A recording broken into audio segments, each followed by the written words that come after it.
All right. Well, good morning and good afternoon, everyone. Welcome to today's Exploring by the Seat of Your Pants event. My name is Joe Grabowski, and I will be your host for today. We're really excited for today's event because not only is it an exciting virtual field trip, but it's also shedding some light on a really important issue, the issue of plastic waste. So this is one of the most pressing global environmental challenges that we face today. We're producing 320 million tons a year, and an estimated 100 million tons of plastic are in our seas, with the dump truck worth being added each minute. So I couldn't think of a better person to be joining us live today. We've got Paul Rose. He's on the front line of exploration as one of the world's most experienced divers, field scientists, and polar experts. He helps scientists unlock and communicate global mysteries in the most remote and challenging regions of the planet. Paul's an experienced television presenter and radio broadcaster, and also the expedition leader for the National Geographic Pristine Seas expedition. And he's coming to us live from the Seychelles, joining up with the UN as part of their plastic waste partnership. They're in the midst of a big beach cleanup. And I'm going to throw things over to Paul right now, who's going to introduce himself and tell us all about all the exciting things that they have happening in the Seychelles around this new plastic waste partnership. Hey, Paul, how are you? Thank you, Joe. I'm doing great. Thanks for the great introduction as ever, Joe. And hello, everybody. What you think of, that's what you see when you think of the Seychelles. I mean, look, it is absolutely beautiful. And I'm here on this amazing, pristine beach in the Seychelles, and with a team. And this is our team. We've got Dr. Rolf Payet, United Nations, Basel, Rotterdam, Stockholm Convention Secretariat. We've got people from all over the world. My dear friend, Alain de Comeron, who's the Principal Secretary of the Environment. So we're on a pristine, beautiful beach in a paradise island with really great people, including a bunch of school children. And yet, look, we're finding loads of rubbish. Tons of rubbish. Collected by Argentina. It's collected by Argentina. So we're going to take you back to where all the rubbish has been collected so far, so that we can show you what we're up to. So walk with us back through this little forest and we'll show you. So come join us. Let's take our rubbish back, guys. Hey, Paul, I think you might have accidentally turned your camera off.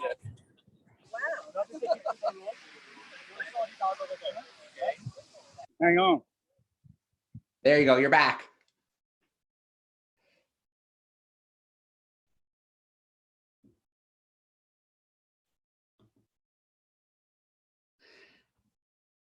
Hey, Paul, we got the camera back, but I think you turned yourself on mute as well.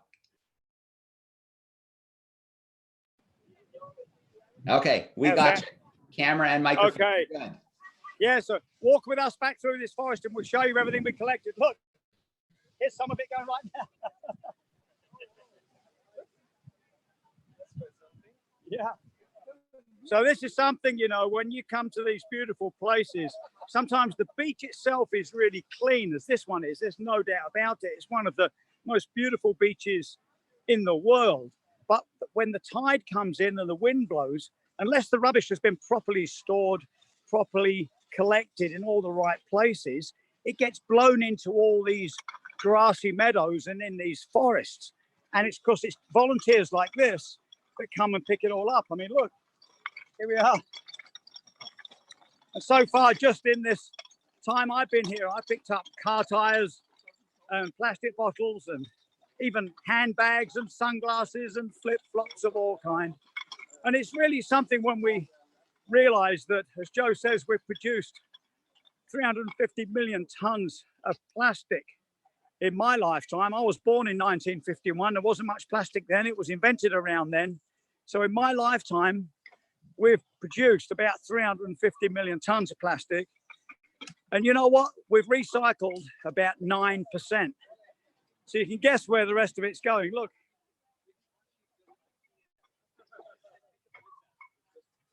This is the kind of thing that we find even on a beautiful, pristine beach like we've just been to. And you can see what we've got here. Of course, we've got, you know, styrofoam boxes. We've got, you know, beach furniture, tons of other plastic of all kinds, expensive handbags, bottles, tires, nets, medication, fishing nets, Of course, more bottles.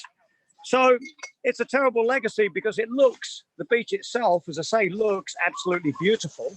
But then unless people dispose of their rubbish properly, put it in the right places for recycling, then the wind picks it up or the tide comes in and blows it around in all these bushes and it gets captured. And at first glance, this place is beautiful, but of course, isn't it? So very much, that's a great sort of analogy for what's really happening with plastic. It seems to be out of sight, out of mind. We use it, we discard it, and we go, that's it. But where does this stuff actually go? Well, I'm here in the Seychelles with a team called the United Nations Basel, Rotterdam, and Stockholm Convention. And I've got the big man with me, Dr. Rolf Payet, who's the Secretariat from that. He's my dear friend. And he's going to tell us about some recent advances that have been made in plastics. Okay, hi everyone. Welcome to our, online school. As Paul has said, even though we are, the beach looks really nice, we still have a lot of rubbish accumulating behind the shrubs. Only when we get everybody to start collecting and putting it together that we see the huge amount. And what we see here is just a small, really small amount of what we have all over the world. Can you imagine we were to multiply this by thousands? It will be a huge mountain of rubbish. And this is what we have in the middle of the ocean. And what happened is last year we had 187 countries, parties to the Basel Convention, that sat down and said, enough is enough. We have to do something about this plastic business. And as a result, they amended the Basel Convention to really control and force countries to have stricter management on plastic waste.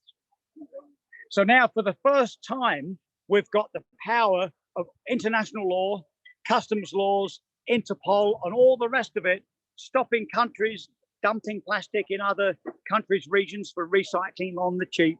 It means everybody has to do a really correct, thorough, high standard, sustainable job with their plastic waste. So we've now got together in the Seychelles with the first meeting of the Plastic Waste Working Group to help get all this put into law. And when will it all be into law, Rob? When will it all be? Okay, the provisions come into force next year in 2021, in January 2021, so we don't have a lot of time.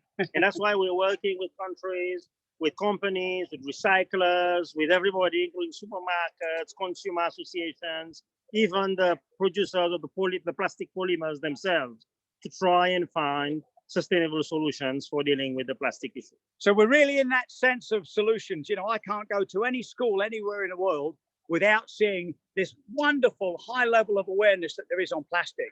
Maybe it's a classroom session, something similar to this. Maybe it's a teacher session. Maybe it's artwork, you name it. Everybody these days is so beautifully connected with the plastic problem that we feel we must be on the edge of coming into solutions. So to help that, this week we've launched a plastic waste photo collection competition, plastic waste photo competition. And we invite you, all of your schools, to take some photos of plastic and send them in. I'll send Joe the website, you send them in, and it could be your single photo that could make the difference. Maybe your photo will provide the solution to plastic waste. You can enter, and you've got until September, and we take people of all ages and all backgrounds. So we're ready now for some questions from any of the schools. All right. Sounds good, Paul. It looks like a beautiful spot that you're visiting. We've got a great group. We're pretty busy here, look. Yeah. So we'll take questions from anybody. All right, perfect. So a quick shout out to anybody tuning in live via YouTube. Introduce yourselves and send us some questions there.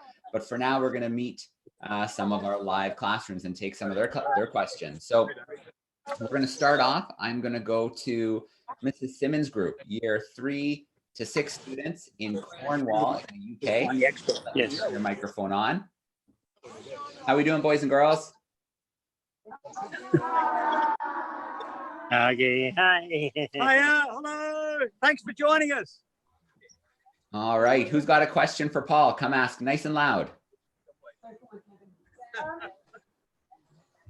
much plastic have you found? Can you repeat it, Joe? Yep, he's wondering how much plastic you've collected so far. Right, hang on. Yes. I'll show you the stuff. We've got that many. How much plastic do you reckon that is? Let's ask. How much plastic do you think we've got so far? Plastic we've collected so far. I reckon we've got about 50 bags of plastic there, and that was in like 1 hour. Pretty quick. All right, let's jump to another classroom now and take a question. We're going to go to Isle of Arran in Scotland. We have some students hanging out with Miss Christie. Let me get their microphone turned on. Hi. How are we doing, Scotland? Can I just ask Hi. which of Hi. Hi. We're sending you some Seychelles sunshine. Lovely, please. Great. Now, I actually got married in the Seychelles. Oh, Wow. yeah, there you go. Yeah. I got married on It's a romantic Praslin place. Island. Yeah, Praslin Island. Is that the island you're Oh, yeah, on? that's it. That's the Yeah, one. That's the Praslin. one. We know it. Yeah, yeah. Okay. I've forgotten the name of the hotel, but it was amazing. I loved it. So one of my pupils is now going to ask a question. Okay? Got something? Are those clear boys? What do you do with like the 50 bags of plastic? Do you just chuck them away, or do you burn them, or? That's a great question. Yeah. Yes. Thank you. What do we do with this stuff when we get it? Okay. Well, here in Seychelles, they've got a really great recycling plant, and we went to it before we came here, didn't we, Yes. Rolf? We visited the recycling plant. It actually uses the local people. They engage. They are paid. For each bottle they bring in, they are given some money, and that money then is used as a the consumers pay for that as a refundable deposit, and then these bottles are cleaned, chipped, and then exported for recycling. Great question. Thank you very much. All right, great question. Showing some concern for where it's going to go afterwards. Yeah. All right. We're going to go now to, let's go to Mrs. Nicholas has a group of year 5 and 6 students. She's in Cornwall in the UK. Let me get their microphone turned on.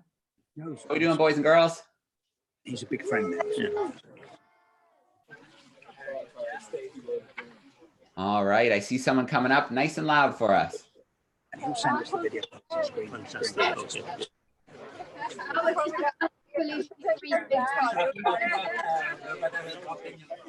Okay. All right. Okay, we're ready. Okay. How much has the plastic pollution increased over the years? Oh, great. Did you say how much has plastic pollution increased? Did you Yeah. say? Yes. Yeah. Yeah. Well, I tell you, it's really increased a lot in my lifetime. I've been diving since 1969. And I always say, when people say, what's changed in the ocean since you've been diving, 1969? And I always say, there's a lot less fish and a lot more plastic. I mean, in my lifetime, the world's population has tripled in my lifetime. There were 3 million when I was born, and less than 3 million I was born, 7.5 million now. And so we're just consuming a lot more stuff. And of course, that means that as we consuming more stuff, people have got a bit wealthier. Our whole economy is based on a little bit more of a disposable method. We tend to buy stuff now, not for life, but for the next 5 minutes, it seems. But we've got Natasha here, who runs the Ocean Project. the Ocean Project. T-shirt. And Natasha's going to tell us how it's changed in the Seychelles. Well, I think you hit the nail on the head, really. It's, there are more products coming into the country, more things available. So there's just more waste. You find different, when we do brand audits as well, and we see the different types of drinks, different types of biscuit packets, crisp packets that are coming in. So you can see the increase of the amount of products coming in, and the result is the amount of waste that we end up picking up on the beaches. Thank you, Natasha. And hey, one thing we all learned at this recycling plant that Rolf was explaining earlier, that just today, is that every year that recycling plant takes in 39 million plastic bottles. 39 million plastic bottles. And since 2002, it's taken in 360 million plastic bottles. And how many people live in Seychelles, Rolf? guess, I mean, please tell us how many people live in the Seychelles. Yeah, come on, Does how many? anybody know? Put your hand up if you know. Nobody knows. Don't Google, don't Google. We have about 85 to 90,000 people living in the Seychelles. So you can just imagine how many bottles they have each consumed over that time. But there's a lot of tourists that come to the Seychelles, 200,000 a year? 300,000. 300,000 a year. But it gives you an idea, doesn't it, just how many plastic bottles there are in circulation on the planet today. Let's face it, plastic is a great, great material. And there are a lot of people who wouldn't be alive but for plastic bottles. You know, being able to take fresh, clean, beautiful, safe water into regions where they've had disasters, where they've had big health scares, getting in water in plastic bottles has been a literal lifesaver. But what we haven't quite worked out is how to manage all those plastic bottles. So, you know, this is the big thing now, learning big solutions, alternative methods, deposit methods like using the Seychelles, and there's a way of maybe coming in with new materials, who knows. But yeah, just let those numbers sink in. Tiny island of Seychelles with how many people? 90,000. 90,000 people, and they're dealing with 39 million bottles every year, and that's 360 million since 2002 that have been through that single recycling plant. Amazing. Great questions. All right. So Paul, I've got a question on YouTube. We've got a class joining us in Hertfordshire in the UK, and they're wondering, in our lifetime, is it possible to kind of overload the planet with plastics? Can we produce so much that we just won't be able to deal with it? Wow, what a great question. Yes. So we'll all take that on. Roll first. Yes. We've already overloaded our planet with plastics. You now find plastics everywhere in our oceans. If you buy a bottle of mineral water, there's guaranteed mineral microplastics in there. There's now found plastics in our fish, in vegetables, in the soil, in our rivers, everywhere. So we've gone past the point of, saying what is enough plastics. But one thing I can tell you is if we all put our hands together and all the governments, companies, and everybody works together, we can solve this in our lifetime. We can solve it, in my lifetime at least. And you've got a long way to go. What do you think of that? Great question. Thank you, Rolf. All right. Thank you. Let's turn on the microphone and meet another classroom. I'm going to something big came in. I'm going to check in with Mr. Conway's group. They're 3rd and 4th years in Cornwall as well. Let me get their microphone turned on. Come now. Come. All right. Hey! Nice.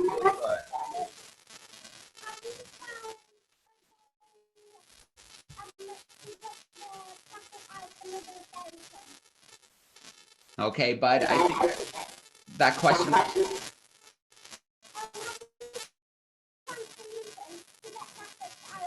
Oh, okay, I got it. Really good question. So Paul, he's wondering, have we found some solutions to get plastic out of the ocean? Well, we do a little bit. I mean, the first thing we've done is a great question. Have we found solutions to get the plastic out of the ocean? The first thing we've done is this new law begins to stop plastic at source. And also, because of the great science projects that have gone on, we've also worked out what rivers. There's a wonderful National Geographic project called Source to Sea, and they went down the Ganges to show that you really can work out where plastic is coming from before it enters the sea. And we've also found ways of tracking piles of plastic by putting trackers in debris and following where it goes. So we can track where it goes, we can track where it comes from, and with this new heightened awareness, we're on the edge of stopping it going in. So that's the main thing, I guess, stopping it going in. And there are some projects to collect it. You've seen those projects where they put these big booms out at sea, floating booms, and then drive around in the big ships and capture the boom together. Or they have those collections on where the rivers come. That's right, collections on the rivers. But even though they are being collected, it's only a very, very minuscule amount. when you look at the size of the whole surface of the ocean, and then these tiny catchment projects, they're doing great work and they're helping to raise awareness and tell great stories, but they're not really able to clean up significant amounts of the ocean. The best thing we can do at the moment is stop it at source, and that's what this new law is doing, and also what all these new projects are about. But yeah, we, as Dr. Rolf Payet says, we've reached that point where we have saturated, and we've now got to start finding ways to clean up. But at the moment, we've got no way of cleaning up the oceans. We can't go get it. All right, Paul, that is such a good point. I often hear it compared to an overflowing bathtub. If your bathtub is overflowing, you're not going to mop the floor, you're going to turn the tap off. And so that Exactly. That's a great analogy. Exactly. That's exactly where we are. Yeah, thank you, Joe. all And right. this is what we're trying under the Basel Convention is trying to turn this tap off. All right. Or create a circular movement of the product so that it goes back into recycling and all this. And here we got, look, we're joined by Alvania. It's Alvania and Natasha who put this whole project together from the Ocean Project here in the Seychelles. And if you go online, you'll see my video of this great plastic tunnel they created over at the main town here in the Seychelles to bring away. This is a really great project, really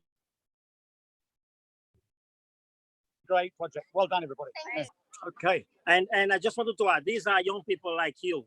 So don't think that you don't have a part to play in all this. All of you have a part to play in solving these problems. Whether we're going at home, telling our parents, please, let's sort our waste properly.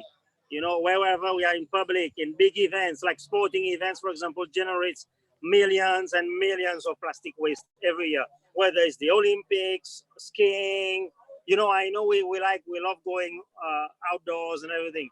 And now even in Europe, there are clubs that go hiking and they bring their bags with them to pick up the rubbish that others have put in. So we all have a role to play in educating everybody about this issue.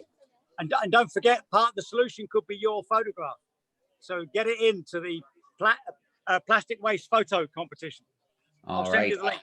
I'm KJ Barry. I started at 9 years old with Science Fair project. Now I'm 18, leading Proudly for the Ocean Seychelles.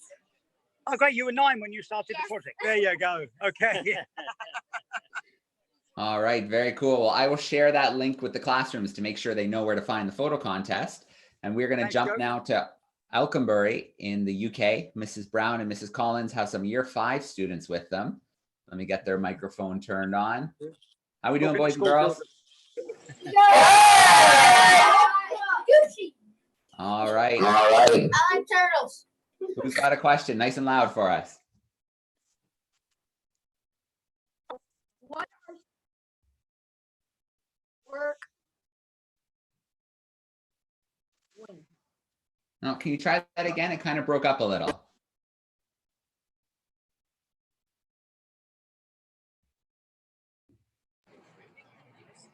All right, Paul, they might have just lost their connection. I didn't get the question coming through. Alconbury, if you can still hear me, can you try again with the question? What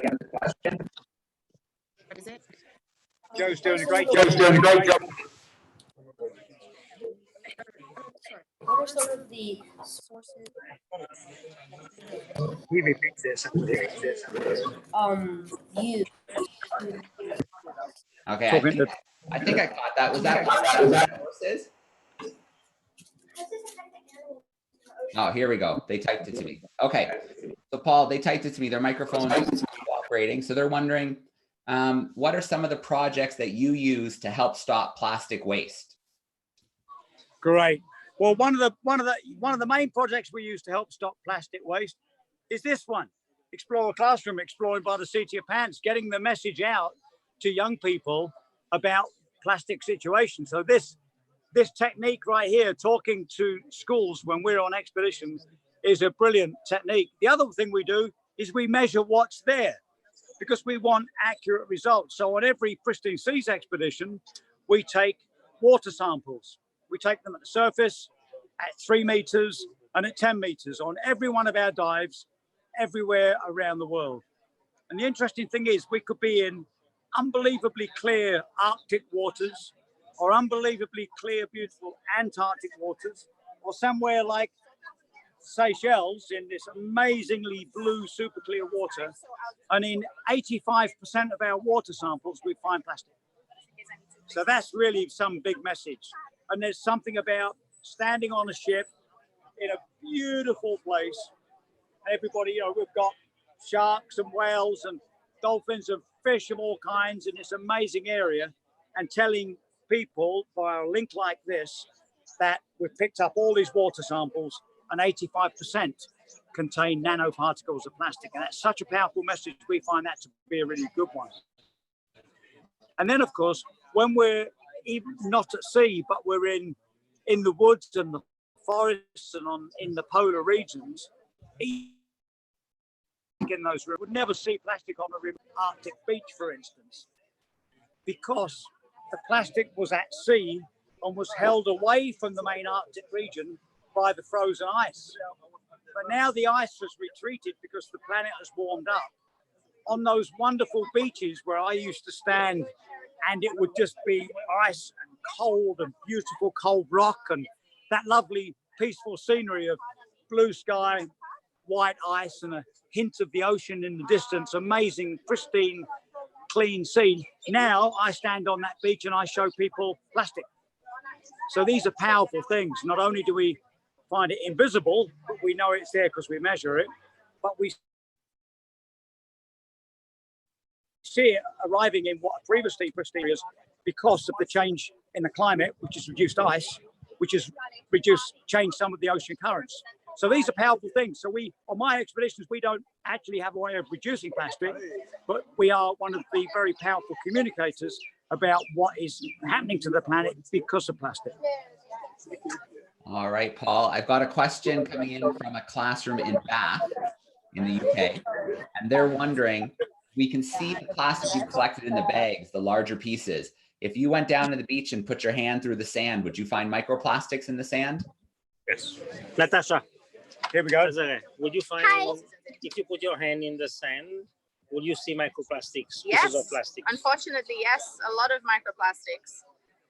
Often when I have 2 children at home, so often when we're sitting by the water's edge, they like to build sandcastles, they like to play with the sand, and they're always picking up little pieces. And sometimes you think it's a shell or a piece of coral. When you look closely, unfortunately, it's a piece of plastic. So yes, we get a lot of different pieces of microplastics, different sizes, and some of them, as we know, are almost invisible to the naked eye. So, yep. One thing we do in Seychelles to minimize plastic waste is awareness, and it's something that every one of us can do. So if people know what they're protecting and why they're protecting it and why they're not using plastic, then anybody can. A great question and answers there. And the other thing too, we need to move a little bit so they can load the truck. We're going to move here a little bit because we're going to load the truck with all of our rubbish. We'll just show you the scene of the truck being loaded here. But yeah, you know, it's a great question about the particles of plastic down in the sand, because the birds get to them, you see. The birds are pecking all the time, and sometimes they think they're fish eggs and pick them up purposely. Sometimes they get picked up accidentally. And that's when you realize that all these beautiful seabirds have got plastic in their bellies. And you may have seen those pictures online of those amazing albatross chicks out in the Pacific. And when they die on the beach and they open up their stomachs, they're literally full of plastic. You know, plastic bottle tops, plastic lighters, little bits of daily plastic toys, you name it. So it's a brilliant question that sometimes the surface of that beach, which, wow, I'm going to go swimming off that beach in a little bit later when we finish work. And we're going to go, oh, what an idyllic place. But you're right, if we just took our hands and dug down through that sand, we're certain that we would find micro particles of plastic. All right. Well, I want to show you the truck being loaded here. We've done well. We've done so well in such a short space of time that we've got one truck already pretty much full, and here's the other load ready for it. It's hard to believe that would come from a beach in paradise, right? Hello. Okay. All right. Well, Paul, I'm going to open it up to questions again. So boys and girls in your classrooms, give me a wave if I need to come back to your classroom. If you have another question, give me a wave. All right, let's go to Scotland to start. I'm going to turn your microphone on.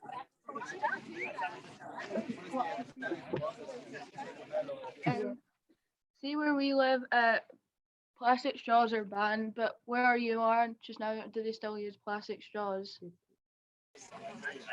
Joe, repeat it. Yeah, absolutely. So they said, they're wondering if you're still using plastic straws in the Seychelles. Oh, that's a good one. Plastic straws in the Seychelles. Well, we were at a place just, was it a few days ago, and I was really surprised, and there were some plastic straws because we've all become accustomed to the new paper straws or those very clever reusable straws, which are made of glass or metal, and we were really surprised. And I guess it's just some businesses are slow to catch on. But I think the great thing with that is that it did stick out as something unusual. It would be like if someone came into your classroom and started smoking cigarettes today. People would be horrified. Why is someone smoking in the classroom? Or people don't smoke inside public areas anymore, do they? And I think now we're becoming smart with plastic, and we're at that wonderful turning point where it's becoming socially unacceptable to see plastic straws or to use plastic cutlery with your takeout, or use those horrible styrofoam boxes with your takeout food. We've finally turned that corner where it is becoming socially unacceptable to do the wrong thing. But yeah, we did. We were really surprised.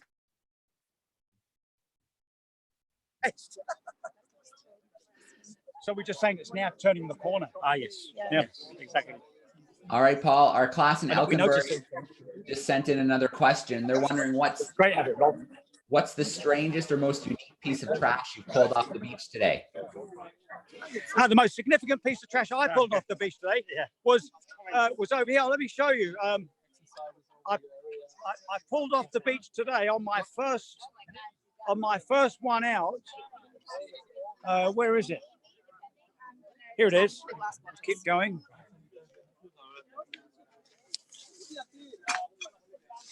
I pulled up two of these,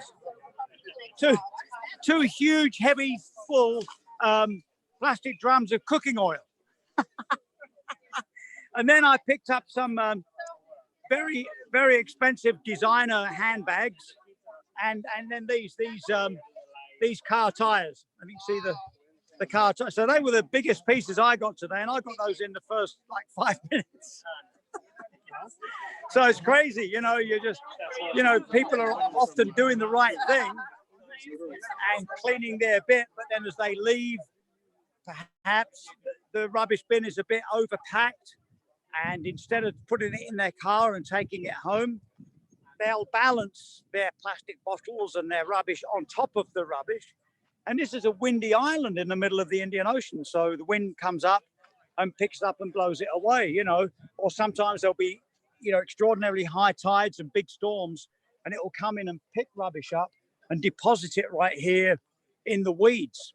So we didn't work very long, and we picked up some very good stuff, didn't we, Rob? A lot of interesting stuff, from tires to booms to boys to flip-flops, everything. Some coming from Seychelles, from the land side, and some coming from the ocean.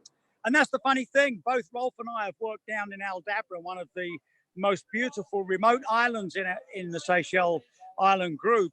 And they had a big cleanup recently of plastic, and none of that plastic was from the Aldabra. No, because there's no one living there. So nobody can say, it comes from the land of Aldabra, but it comes from the sea. And that was hundreds and hundreds of kilos. They actually chartered a cargo boat to bring it all the way back to Mahe for sorting and recycling. So that's the thing, you can be on a beach that is, covered in plastic and other debris, and yet it could come from right across the ocean, carried by the currents, of course. All right, so I think we can squeeze in at least one more question. So if there's another classroom we should visit, give us a wave. Okay, lots in Mrs. Nicholas's group. Let me get that microphone turned on. We're ready for you.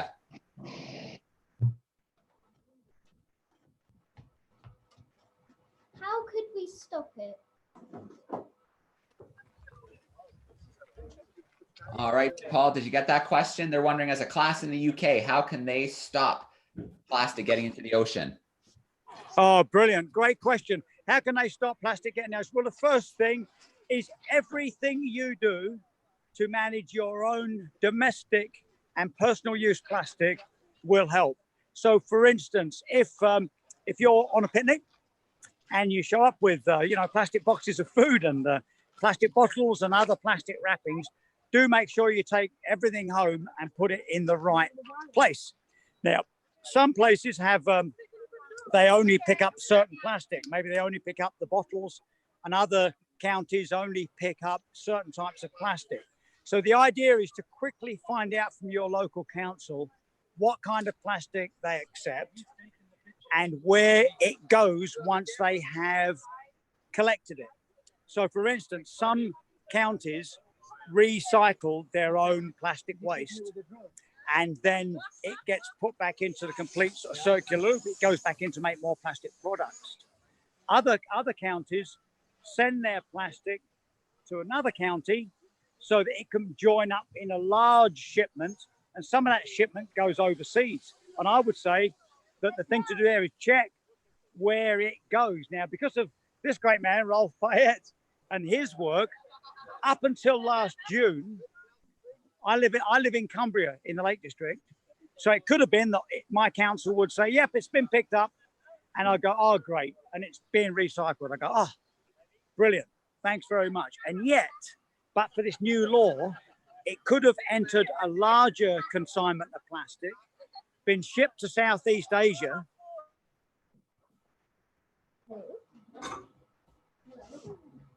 and not handled properly. This new law in place, everybody has to be responsible for every step of the shipping.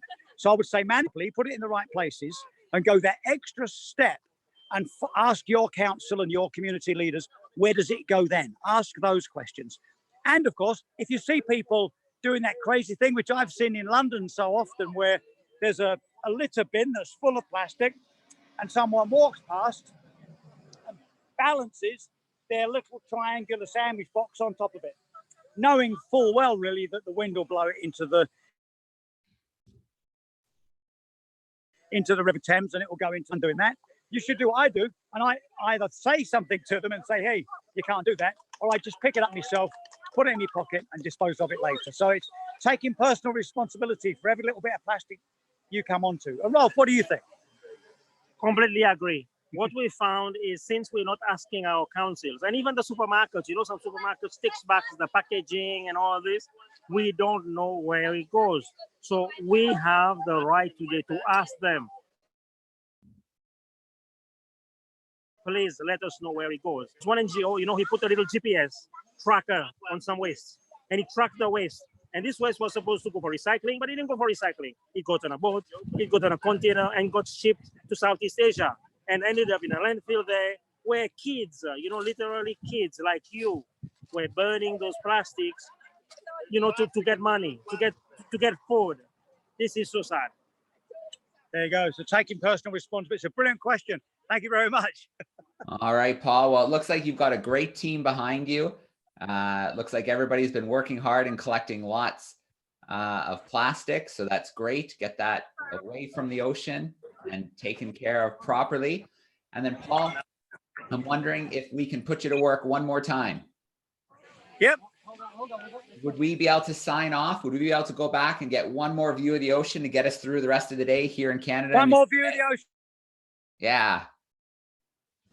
Yeah, let's do it. Come on. First, I want to show you where all the volunteers are now sorting the waste they picked up to facilitate the recycling and everything. So Paul will do a little great overview of everybody trying to sort the waste now. Thank you, Rolf. So we'll go back to the beach so you get a nice Seychelles, unbelievably beautiful beach as an image to carry you through the rest of the day.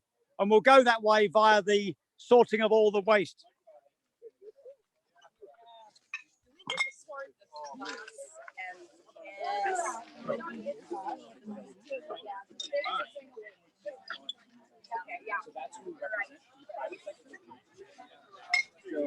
Okay, we'll leave those hard workers behind, and I'm going to take you now down this path through this little wooded section, which is just beautiful.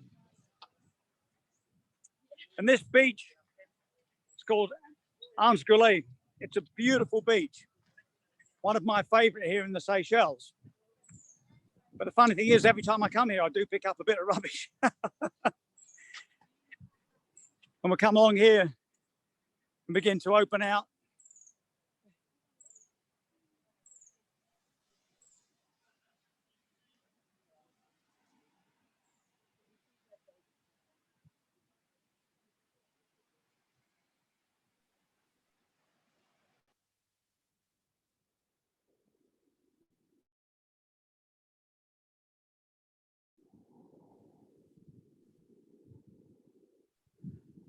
Absolutely beautiful, Paul.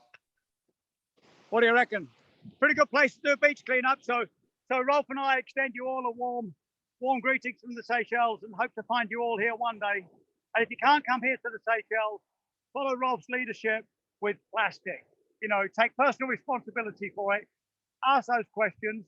Join in the photo waste competition, and we'll soon see an end to this plastic waste battle. All right. And thank you so much for these wonderful questions. Thank you so much. Paul and Ralph, thank you so much for joining us today. Thank you for what you're doing. I'm going to turn the microphone on. Boys and girls, get nice and loud. A big goodbye and thank you before we sign off for today. Thanks, everybody. Bye. Bye. Bye. Bye. Thank you. Bye. Thank you. Thank you. Thanks, Thanks everybody. everyone for joining us.